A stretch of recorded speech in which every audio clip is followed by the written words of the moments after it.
हम लोग इस वीडियो में वर्ग 10 के जीव विज्ञान का पाठ संख्या 4 आनुवंशिकता एवं जैव विकास का अध्ययन करेंगे। इस पाठ का मेरा पहला क्वेश्चन है आनुवंशिकता, जिसे अंग्रेजी में हेरेडिटी बोलते हैं। आनुवंशिकता क्या है? उत्तर, वह जटिल प्रक्रम जिसके माध्यम से लैंगिक जनन की क्रिया द्वारा माता पिता के लक्षण उनकी संतानों में पीढ़ी दर पीढ़ी आगे बढ़ती रहती है, आनुवंशिकता कहलाता है। कहने का मतलब है कि माता पिता में जिस प्रकार का लक्षण है उनके संतान में बेटा बेटी में जाएगा, फिर इनके गुण भी इनके संतान में भी आगे जाएगा। मतलब एक पीढ़ी से दूसरी पीढ़ी, दूसरी से तीसरी पीढ़ी, ऐसे ही गुण आगे बढ़ता रहता है। जैसे कि आप अक्सर देखते होंगे कि कोई पिता बहुत लंबे हैं तो उसका पुत्र भी लंबा होता है, या कोई पिता नाटा है तो उसका पुत्र भी नाटा होता है। तो ये जो लक्षण एक पीढ़ी से दूसरी पीढ़ी में जा रहा है, इसी को हम आनुवंशिकता के नाम से जानते हैं। हम लोगों का अगला सवाल है आनुवंशिकता यानी जेनेटिक्स। जेनेटिक्स क्या है? जीव विज्ञान की वह शाखा जिसके अंतर्गत आनुवंशिकता के प्रभाव,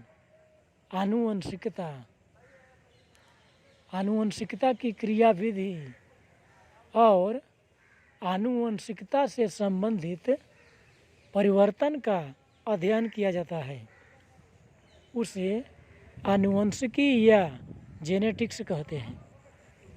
कहने का मतलब है कि जिस हम लोग देखते हैं कि विज्ञान में 3 भाग होता है, जीव विज्ञान, रसायन विज्ञान और भौतिकी विज्ञान।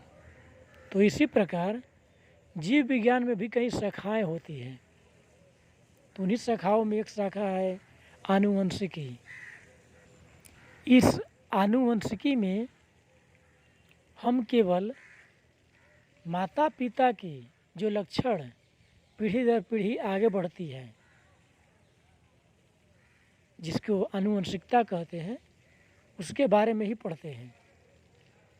तो आनुवंशिकता के बारे में जिस भाग में पढ़ा जाता है उस भाग का नाम है आनुवंशिकी। ग्रेगर जॉन मेंडल आनुवंशिकी का पिता या जनक कहलाते हैं। इनका जन्म ऑस्ट्रिया में हुआ था। मेरा अगला स्टार है विभिन्नता या विविधता। विविधता का मतलब होता है अनेक प्रकार। वे परिवर्तन जिनके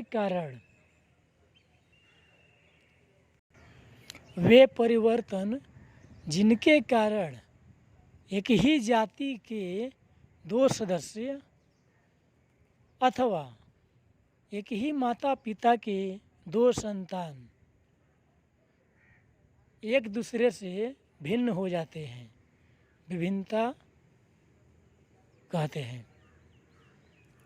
आप देखते होंगे अक्सर किसी माता पिता के 2 पुत्र हैं तो दोनों 2 प्रकृति के हो जाते हैं। एक लंबा हो जाता है, एक लंबा नहीं होता है, साधारण होता है, या एक नाटा भी हो जाएगा। दोनों एक ही माता पिता के संतान हैं, लेकिन कोई लंबा तो कोई नाटा, या कोई गोरा कोई काला भी हो जाता है। तो ये दोनों में जो अंतर पाया जा रहा है इसी को हम लोग विभिन्नता कहते हैं। विभिन्नता भी जातियों को कायम रखने के लिए ज़रूरी है, क्योंकि विपरीत परिस्थितियों में जीवित रहने के लिए विभिन्नता आवश्यक है। कहने का मतलब है कि एक ही माता पिता के 2 संतान हैं। पिता में गर्मी सहने की क्षमता अधिक है, ठंड सहने की क्षमता नहीं है। लेकिन इनके जो 2 संतान हैं, एक में ठंडा और एक में गर्मी सहने की ताकत है। अचानक जब बहुत तेज़ ठंड पड़ेगी तो जो पिता के लक्षण वाला है वो हो सकता है कि मर जाए, परंतु जो विपरीत पैदा हुआ है वो जीवित रह जाएगा। अर्थात जातियों को कायम रहने के लिए विभिन्नता आवश्यक है। हमारा अगला स्टार है, मेंडल ने संकरण से संबंधित अपने प्रयोग में किस पौधा का चुनाव किया और क्यों? देखिए, संकरण का मतलब होता है 2 जीवों को प्रजनन कराना। तो मेंडल ने 2 पौधों को आपस में प्रजनन कराया। तो यही पूछा जा रहा है कि किस पौधा का चुनाव किया था और उसी पौधा का क्यों किया था। उत्तर, मेंडल ने संकरण हेतु अपने प्रयोग में मटर का पौधा का चुनाव किया था। इसके निम्नलिखित कारण थे। नंबर 1, मटर का जो पुष्प होता है द्विलिंगी होता है। द्विलिंगी मतलब नर मादा दोनों होना। नर होता है या मादा होता है तो एक लिंगी जीव होता है, लेकिन उसी में दोनों होते हैं, नर भी मादा भी। तब इसे हम द्विलिंगी या उभयलिंगी के नाम से जानेंगे। तो मटर का पौधा द्विलिंगी होता है। नंबर 2, मटर के पौधों के फूल में स्वपरागण होता है। स्वपरागण का मतलब होता है कि इसको अन्य पुष्प की ज़रूरत नहीं है। इसके ही नर अंग के जो पराग कण होते हैं मादा अंग पर यानी कि वर्तिकाग्र पर चले जाएंगे। इसी को स्वपरागण बोलते हैं। तो मटर के पौधा में स्वपरागण होता है, ये भी एक सुविधा था। नंबर 3, इसके लक्षण स्पष्ट रूप से दिखाई देते हैं, मतलब अध्ययन करने में सुविधा इससे मिलता। नंबर 4, ये पौधे बहुत ही कम स्थान घेरते हैं, मतलब इसके प्रयोग के लिए ज़्यादा जगह की ज़रूरत नहीं पड़ता है। 5, मटर के बीज आसानी से बाज़ार में उपलब्ध होते हैं। कहने का मतलब है कि और पौधा का बीज हो सकता है कुछ महंगा हो, मिले या न मिले, लेकिन मटर का पौधा आसानी से मिल जाएगा, सस्ता भी होता है, यह जगह कम घेरता है, यह द्विलिंगी होता है। और द्विलिंगी होता है इसलिए इसमें आसानी से स्वपरागण भी होता है। हमारा अगला क्वेश्चन है, गुणसूत्र या क्रोमोसोम क्या है? तो केंद्रक के अंदर उपस्थित वे सूत्रवत रचना जो कोशिका विभाजन के समय दिखाई देती है उसे गुणसूत्र कहते हैं। गुणसूत्र की खोज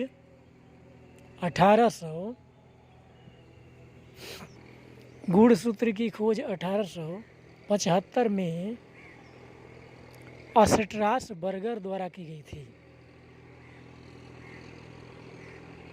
इसे आनुवंशिकता का भौतिक आधार भी माना जाता है। गुणसूत्र के कार्य। ये नंबर 1, यह प्रोटीन संश्लेषण में सहायक है। नंबर 2, गुणसूत्र के सतह पर जीन यानी कि जीन्स पाए जाते हैं जो आनुवांशिक गुणों को ढोने का कार्य करता है। मतलब एक पीढ़ी से दूसरी पीढ़ी में लक्षणों को ढोता है कौन? तो गुणसूत्र पर दाना दाना आकार का जीन पाया जाता है। माता पिता के लक्षणों को वही ढोने का कार्य करता है। नंबर 3, कुछ गुणसूत्र लिंग निर्धारण करते हैं। जैसे कि आप जानते हैं कि मनुष्य में 23 जोड़ा अर्थात 46 गुणसूत्र होता है, जिसमें 22 जोड़ा एक समान होता है। 23वां जोड़ा भिन्न होता है। यह मादा में XX और पिता में XY होता है। तो जब दोनों से XX मिलता है तो लड़की पैदा होती है। जब माता से X पिता से Y मिलता है तो लड़का पैदा होता है। तो लड़का और लड़की का उत्पन्न होना ये पिता के क्रोमोसोम पर निर्भर करता है। यानी कि क्रोमोसोम का एक कार्य ये भी है लिंग का निर्धारण करना कि जन्म लेने वाला शिशु नर होगा कि मादा होगा।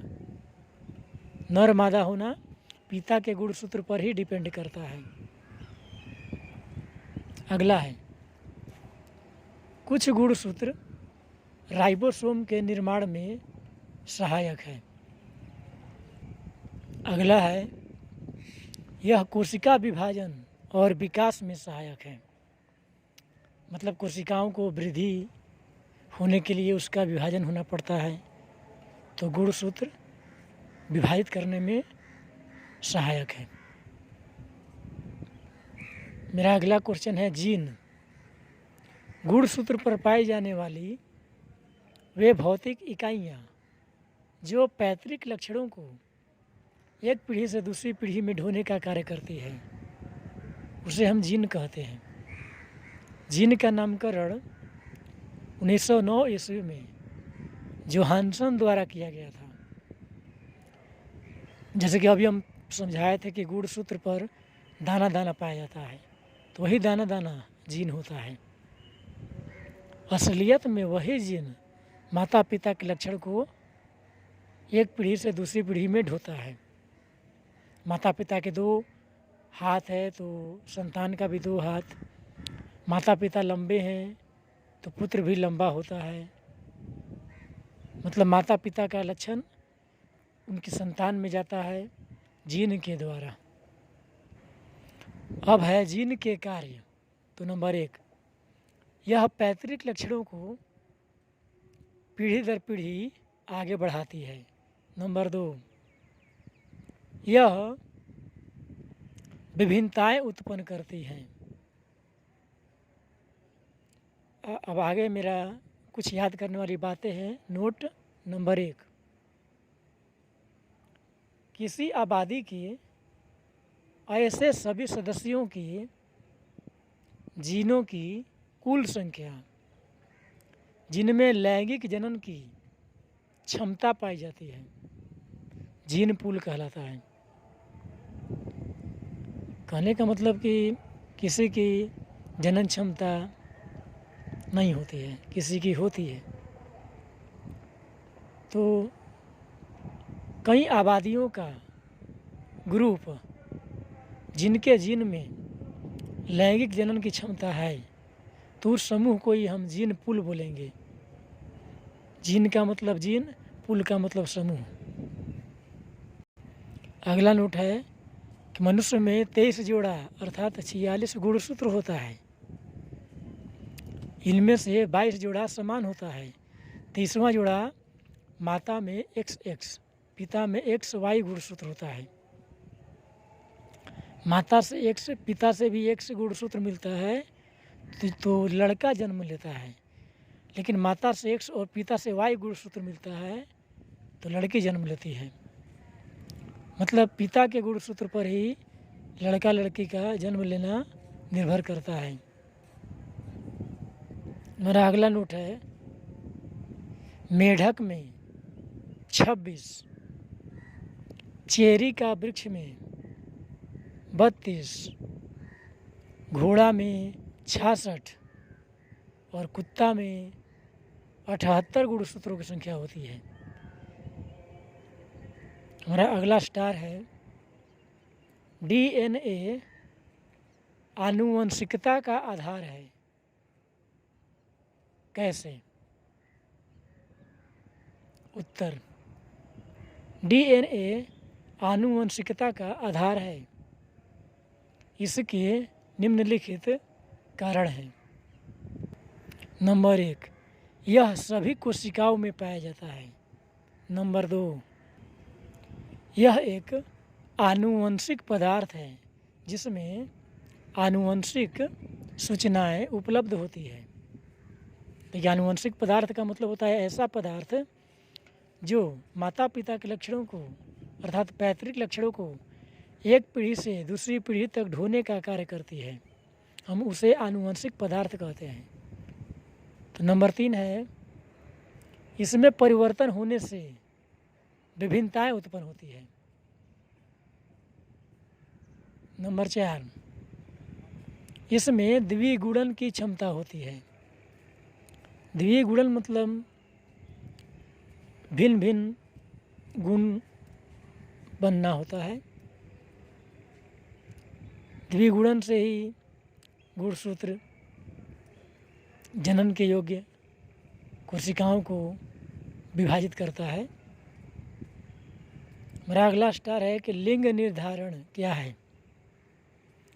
किसी शिशु के जन्म से पूर्व उसके नर या मादा होने की भविष्यवाणी करना ही लिंग निर्धारण कहलाता है। मनुष्य में 23 जोड़ा अर्थात 46 गुणसूत्र पाए जाते हैं। इनमें से 22 जोड़ा समान होता है। 23वां जोड़ा माता में XX, पिता में XY गुणसूत्र होता है। जब माता पिता दोनों से X गुणसूत्र मिलता है तो लड़का पैदा होता है, लेकिन माता से X पिता से Y गुणसूत्र मिलता है, सॉरी जब दोनों से X गुणसूत्र मिलेगा तो लड़की, और जब माता से X और पिता से Y तब लड़का पैदा होता है। इस प्रकार लिंग निर्धारण करने के लिए गुणसूत्र सहायक है। किसका गुणसूत्र? तो पिता का।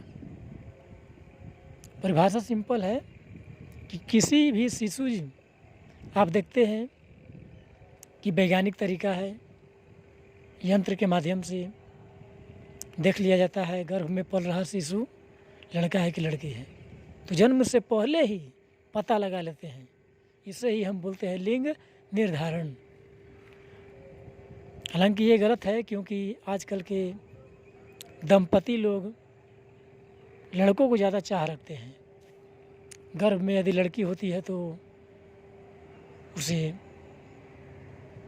नष्ट करवा देती है। एक स्वस्थ समाज के लिए दोनों की आवश्यकता समान रूप से है। हमारा अगला स्टार है जैव विकास। जीवधारियों की रचना और व्यवहार में होने वाले मंद और लगातार परिवर्तनों का वह जटिल प्रक्रम जो लाखों वर्षों तक चलता ही रहता है, जैव विकास कहलाता है। जैव विकास के सबसे पहले लैमार्क ने समझाने का प्रयास किया था। देखिए, कहने का मतलब कि आज से बहुत पहले के मानव को देखेंगे आप तो उसका संरचना आज के मानव के संरचना से बहुत ही अलग होता है, अलग था। ये जो परिवर्तन का प्रक्रिया है, इसी को हम बोलते हैं जैव विकास।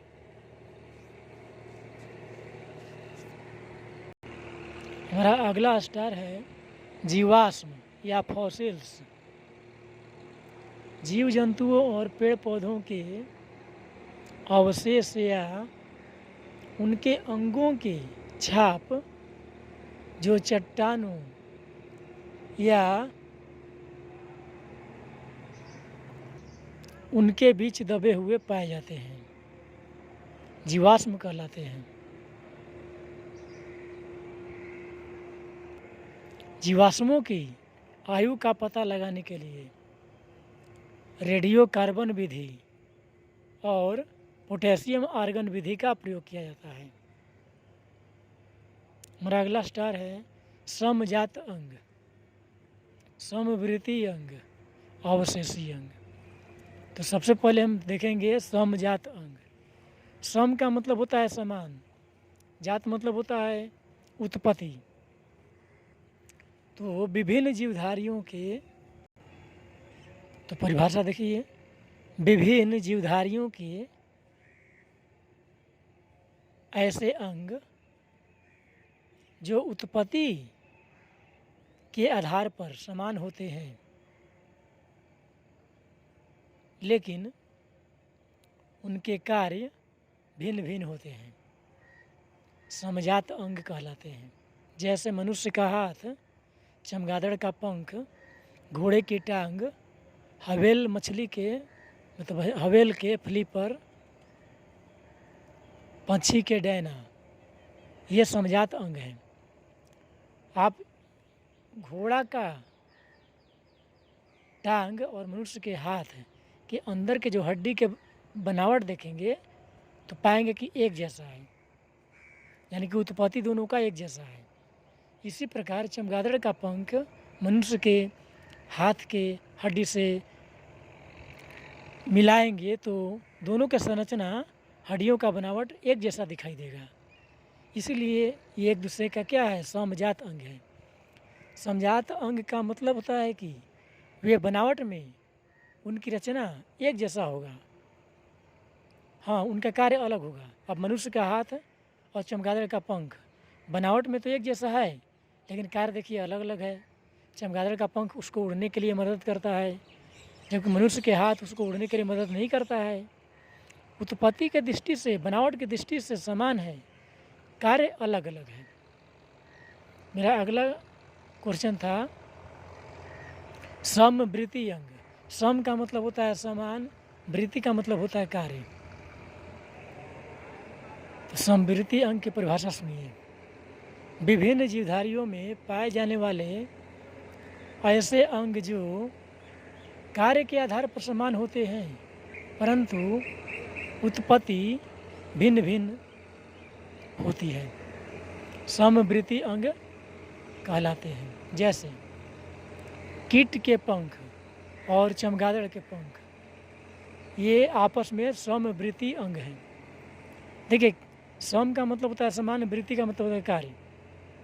तो पक्षी का पंख और चमगादड़ का पंख दोनों का कार्य समान है। दोनों का पंख का कार्य है उड़ना।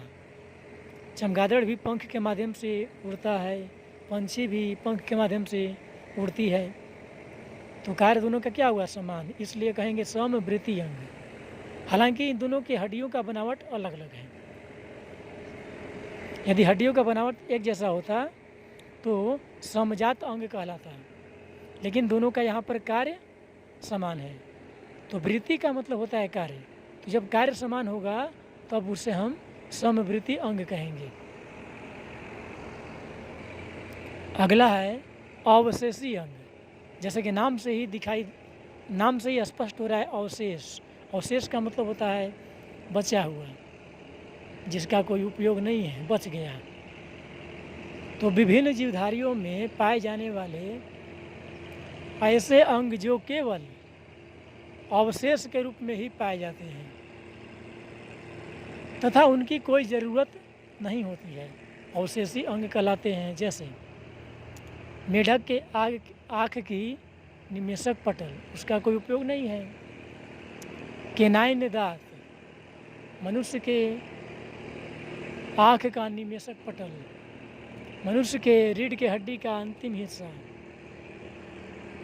शरीर पर बाल, कान की पेशियाँ, स्तन के अवशेष, ये सब ऐसे हैं जिनका कोई उपयोग नहीं है। अब देखिए शरीर पर ही बाल उग रहा है, इसका कोई उपयोग नहीं है। ये सब क्या है, अवशेष के रूप में अंग है, इसलिए इसका नाम पड़ गया अवशेषी अंग। हमारा अगला प्रश्न है, बाघों की संख्या में कमी आनुवंशिकता के दृष्टिकोण से चिंता का विषय क्यों है? उत्तर, बाघों की संख्या में कमी आनुवंशिकता की दृष्टि से चिंता का विषय है क्योंकि 1 नंबर, यदि बाघ समाप्त हो जाएंगे तो कई अन्य महत्वपूर्ण जीव भी समाप्त हो जाएंगे। कहने का मतलब कि प्रकृति में कई जीवधारी एक दूसरे से जुड़े होते हैं, तो एक जीव के नष्ट होने से उससे जुड़े हुए जितने जीव होते हैं उन पर असर पड़ता है। नंबर 2, कम संख्या वाले जीवों में विभिन्नताएं उत्पन्न होने की संभावना कम हो जाती है। यह तात्पर्य है कि जब जनसंख्या अनेक होगा तो ज़्यादा जनसंख्या होगा तो उनमें विभिन्नताएं ज़्यादा होगी और उनमें जनन करने से भिन्न भिन्न गुणों वाले जीवों को जनन करने से भिन्न भिन्न गुणों वाले पुनः पैदा होंगे। मतलब ज़्यादा संख्या होगा तो विभिन्नता भी ज़्यादा पैदा होगा, कम संख्या होगा तो विभिन्नता भी कम पैदा होगा। अगला क्वेश्चन है, उन अभिलक्षणों का उदाहरण दीजिए जिनका उपयोग हम 2 स्पीसीज का मतलब होता है जाति के विकासीय संबंध निर्धारण करने के लिए करते हैं। उत्तर, उन लक्षणों का उदाहरण निम्नलिखित हैं जिनका उपयोग 2 स्पीसीज के विकासीय संबंध निर्धारण करने के लिए करते हैं। नंबर 1, शारीरिक रचना, मतलब शरीर के रचना के आधार पर हम विकास की तुलना करते हैं कि कौन कैसा विकसित है। नंबर 2, अंगों की रचना में असमानता या समानता। कहने का मतलब 2 जीव है तो उनके अंगों को हम देखते हैं कि कौन कौन सा अंग कितना है, उसकी बनावट कैसी है, संरचना कैसी है। नंबर 3, भिन्न भिन्न अंगों के कार्य की समानता और असमानता। मतलब अंग एक ही होता है तो कोई के कार्य देखते हैं समान होता है, अलग अलग होता है, तो ये सब भी देखना होता है। इस क्वेश्चन का कहने का मतलब है अनेक जो जाति के जीव होते हैं उनका विकास हुआ है तो दोनों के बीच हम तुलना कैसे करेंगे? तो शरीर की रचना के आधार पर करेंगे, अंग की रचना के आधार पर करेंगे, अंग के कार्य के आधार पर करेंगे। हमारा अगला सवाल है, क्या तितली और चमगादड़ के पंख को समजात अंग कहा जा सकता है अथवा क्यों नहीं? उत्तर, एक तितली और चमगादड़ के पंखों को समजात अंग नहीं कहा जा सकता है क्योंकि इनके पंख उत्पत्ति की दृष्टि से अलग अलग प्रकार के होते हैं। तितली के पंख एक सामान्य पंख है जबकि चमगादड़ का पंख अग्रपाद मतलब अगला पैर ही रूपांतरण हो जाता है। जैसा कि अभी आप देखे थे समजात अंग किसे कहते हैं, तो समजात अंग ऐसा अंग होता है जो उत्पत्ति एक जैसा होता है, लेकिन यहाँ पर तितली का पंख और चमगादड़ का पंख का उत्पत्ति यानी कि बनावट हड्डी का एक जैसा नहीं होता है, इनका कार्य एक जैसा है, उड़ना। इसलिए आप इसको समवृत्ति अंग कह सकते थे। हमारा अगला क्वेश्चन है, ह्यूगो डी ब्रिज का उत्परिवर्तनवाद की मुख्य बातें क्या हैं? तो नंबर 1, विभिन्नताएं उत्परिवर्तन के कारण उत्पन्न होते हैं। नंबर 2, सभी उत्परिवर्तन आनुवंशिक होते हैं। नंबर 3, विभिन्नताओं के कारण नई जाति उत्पन्न होती है। नंबर 4, उत्परिवर्तन अचानक उत्पन्न होते हैं। आपको इसमें ऑब्जेक्टिव भी पूछ सकता है कि उत्परिवर्तनवाद का सिद्धांत किसने दिया, तो ह्यूगो डी ब्रिज। अगला क्वेश्चन है, एक संकरण या मोनो हाई ब्रीड कोर्स, तो ऐसा संकरण जिसमें एक ही जोड़ी परस्पर विरोधी लक्षणों की, वैसा संकरण जिसमें एक ही जोड़ी के परस्पर विरोधी लक्षणों की दो जीवों को लिया जाता है, उसे एक संकरण कहते हैं। एक संकरण, एक का मतलब होता है, एक संकरण मतलब होता है जनन, यानी कि एक जोड़ी ही लिया जाएगा। द्विज संकरण में दो जोड़ी लिया जाता है। तो मेरा अगला क्वेश्चन है, द्विज संकरण क्या है? वैसा संकरण जिसमें दो जोड़े परस्पर विरोधी लक्षणों वाले जीव लिए जाते हैं, द्विज संकरण कहलाता है। मतलब एक संकरण में एक जोड़ी, द्विज संकरण में दो जोड़ी पौधों जीवों के बीच संकरण कराया जाता है। अगला क्वेश्चन है, मेंडल का संकरण से संबंधित नियम। नंबर 1, युग्म कारकों का नियम। इस नियम के अनुसार किसी भी जीवधारी के लक्षण इकाई लक्षण होते हैं, अर्थात अद्वितीय होता है, और एक लक्षण कम से कम दो कारक द्वारा प्रदर्शित होता है। युग्म का मतलब भी होता है जोड़ा। नंबर 2, प्रभाविकता का नियम। इस नियम के अनुसार जब दो परस्पर विरोधी लक्षणों वाले पौधों के बीच परागण होती है तो प्रथम पीढ़ी में एक ही लक्षण प्रकट होता है, जबकि दूसरा लक्षण अप्रभावी रहता है। प्रभाविकता का नियम प्रभाव को समझाता है कि एक नियम प्रभावित होगा, दूसरा अप्रभावित होगा।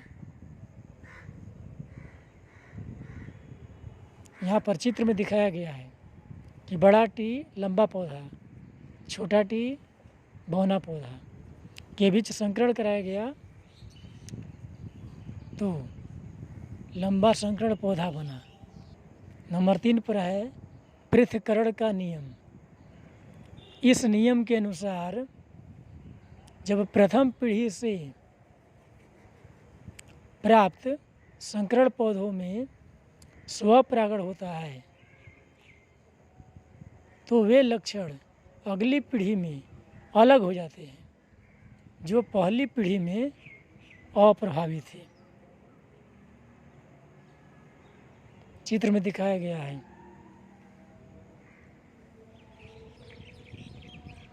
अगला है स्वतंत्र अपव्यूहन का नियम।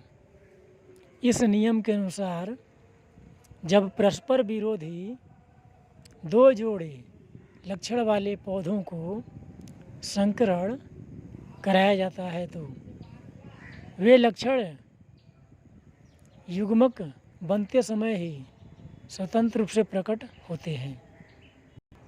अब इस पाठ के कुछ ऑब्जेक्टिव बात हैं, नोट है। नंबर 1, मेंडल के द्विज संकरण का अनुपात 3-3-3-1 होता है। तो दूसरा, मेंडल के एक संकरण में अनुपात 3:1 होता है।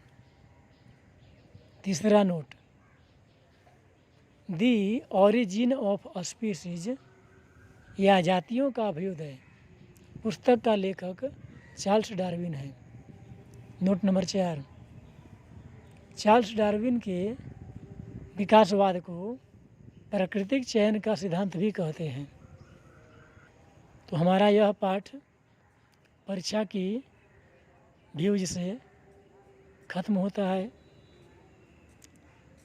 जब वर्ग में क्लास लिया जाएगा तो एक एक टॉपिक को अच्छी तरह से वहाँ समझाया जाएगा।